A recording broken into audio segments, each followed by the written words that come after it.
Imagine करो एक court room scene. एक ट्रिकी लॉयर है। कौन? अ पेटिफॉगर। वो क्या कर रहा है?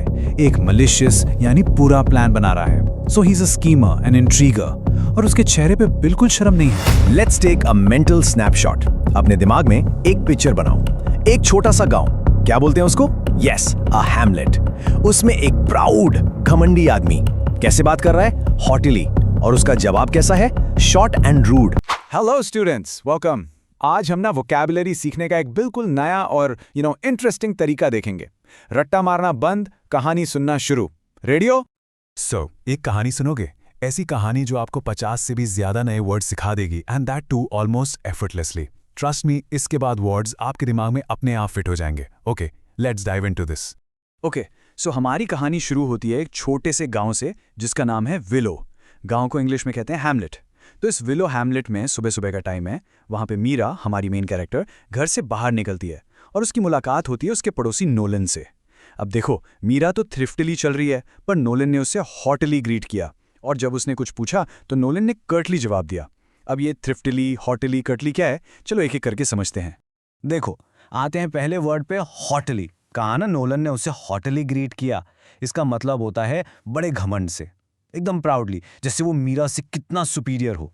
You know that kind of attitude, उसी को कहते हैं हॉटली बात करना। और फिर जब मीरा ने तूफान के बारे में पूछा तो जवाब मिला कर्टली। कर्टली का मतलब होता है बहुत अजीब ढंग से शॉर्ट एंड रूड रिप्लाई, जैसे कोई आपसे बात ही नहीं करना चाहता, बस एक दो वर्ड्स में बोल के कॉन्वर्सेशन खत्म कर दी। That's a curt reply. चलो एक काम करते हैं, let's take a mental snapshot. अपने दिमाग में एक पिक्चर बनाओ। एक छोटा सा गांव, क्या बोलते हैं उसको? यस, अ हैमलेट। उसमें एक प्राउड घमंडी आदमी कैसे बात कर रहा है? हॉटिली। और उसका जवाब कैसा है? Short and rude, curtly. और हमारी मीरा, वो थ्रिफ्टिली चल रही है, यानी पैसे बचाकर केयरफुली। समझ गए? ये पूरा सीन दिमाग में रखो, आगे काम आएगा। ओके, आगे बढ़ते हैं। अब कहानी में आती हैं मिसेस स्प्रिंगल।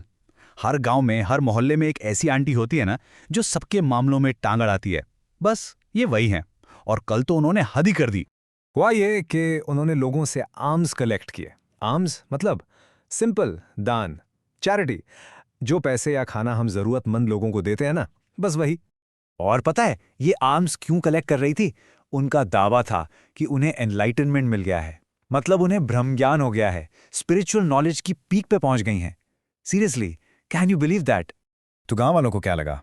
उन्होंने इसे एक फार्स कहा। A farce is basically a silly play, एक मजेदार नाटक। उन्हें पता था कि ये सब ड्रामा है, असलियत नहीं। चलो मिसेस स्प्रिंगल के ड्रामे से आगे बढ़ते हैं।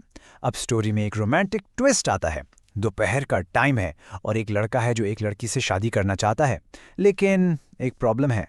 लड़की की फैमिली ने अभी तक कंसेंट नहीं दिया है और इस वजह से बेचारा बहुत परेशान है। He is trembling. और कंसेंट क्या होता है? आप सब जानते हैं। कंसेंट मतलब अग्रीमेंट, सहमति। फैमिली का कंसेंट जरूरी है ना? उनकी परमिशन के बिना शादी कैसे होगी? सिंपल। तो इस टेंशन के मारे उस लड़के को पैल्पिटेशंस हो रहे थे। पैल्पिटेशंस ये तब होता है जब आपकी हार्ट बीट बहुत फास्ट या इरेगुलर हो जाती है। कभी एग्जाम रिजल्ट से पहले हुआ है? दिल धक धक धक धक, that's palpitations. Okay, time for a quick quiz. चलो एक क्विक चेक करते हैं। What does elms mean? याद है मिसेस स्प्रिंगल वाला सीन? सोचो। यस, एग्जैक्टली, चैरिटी या दान। Perfect, good. Next one, how about consent? The young man was waiting for it. Simple है, सहमति या permission. Good job. And the last one for now, what are palpitations? उस लड़के को हो रहे थे, क्या मतलब था? यस, दिल की धड़कन का तेज हो जाना, a fast heart beat. Brilliant. Let's get back to the story. Alright, back to our love struck boy. दिल की धड़कन तो तेज है ही, अब उसने गुस्से में अपने राइवल पे इल्जाम लगाना शुरू कर दिया है। वो उसे पेटिफोगर बुला रहा है, and he also claims that his rival is an इंट्रीगर capable of malicious tricks. Wow, बड़े हेवी वर्ड्स यूज कर रहा है। So what is a pettifogger? Basically, it's a negative word for a lawyer. एक ऐसा वकील जो छोटे मोटे केसेस के लिए ट्रिकी और डिसऑनेस्ट मेथड्स यूज करता है। समझ गए? A low level tricky lawyer. और उसने ये भी कहा कि राइवल के ट्रिक्स मलिशियस हैं। मलिशियस का सीधा सा मतलब है ईविल इंटेंट। जब आपकी नीयत ही खराब हो, आप जानबूझकर किसी को नुकसान पहुंचाना चाहते हो, that's a malicious act. Okay, time for another mental snapshot. Imagine करो एक कोर्ट रूम सीन। एक ट्रिकी लॉयर है। कौन? अ पेटीफॉगर। वो क्या कर रहा है? एक मलिशियस यानी बुरा प्लान बना रहा है। So he is a schemer and intriguer. और उसके चेहरे पे बिल्कुल शर्म नहीं है। He is showing impudence, a kind of shameless behaviour. Picture बन गई, चलो आगे। ऑलराइट, सो वापस आते हैं मीरा के पास। मीरा उस लड़के को एडवाइस देती है, don't act lame emotionally. Basically उसे समझाती है। फिर वो दोनों बाहर वुड्स में जंगल की तरफ चल पड़ते हैं और वहां का माहौल थोड़ा ईयरी था। ये वर्ड आपने मूवीज में सुना होगा, ईरी। ईरी का मतलब होता है स्ट्रेंज एंड स्पूकी, थोड़ा अजीब, थोड़ा डरावना, जैसे किसी पुराने खंडर घर में शाम को अकेले जाना। अजीब सी साइलेंस, अजीब सी feeling, that's an eerie feeling.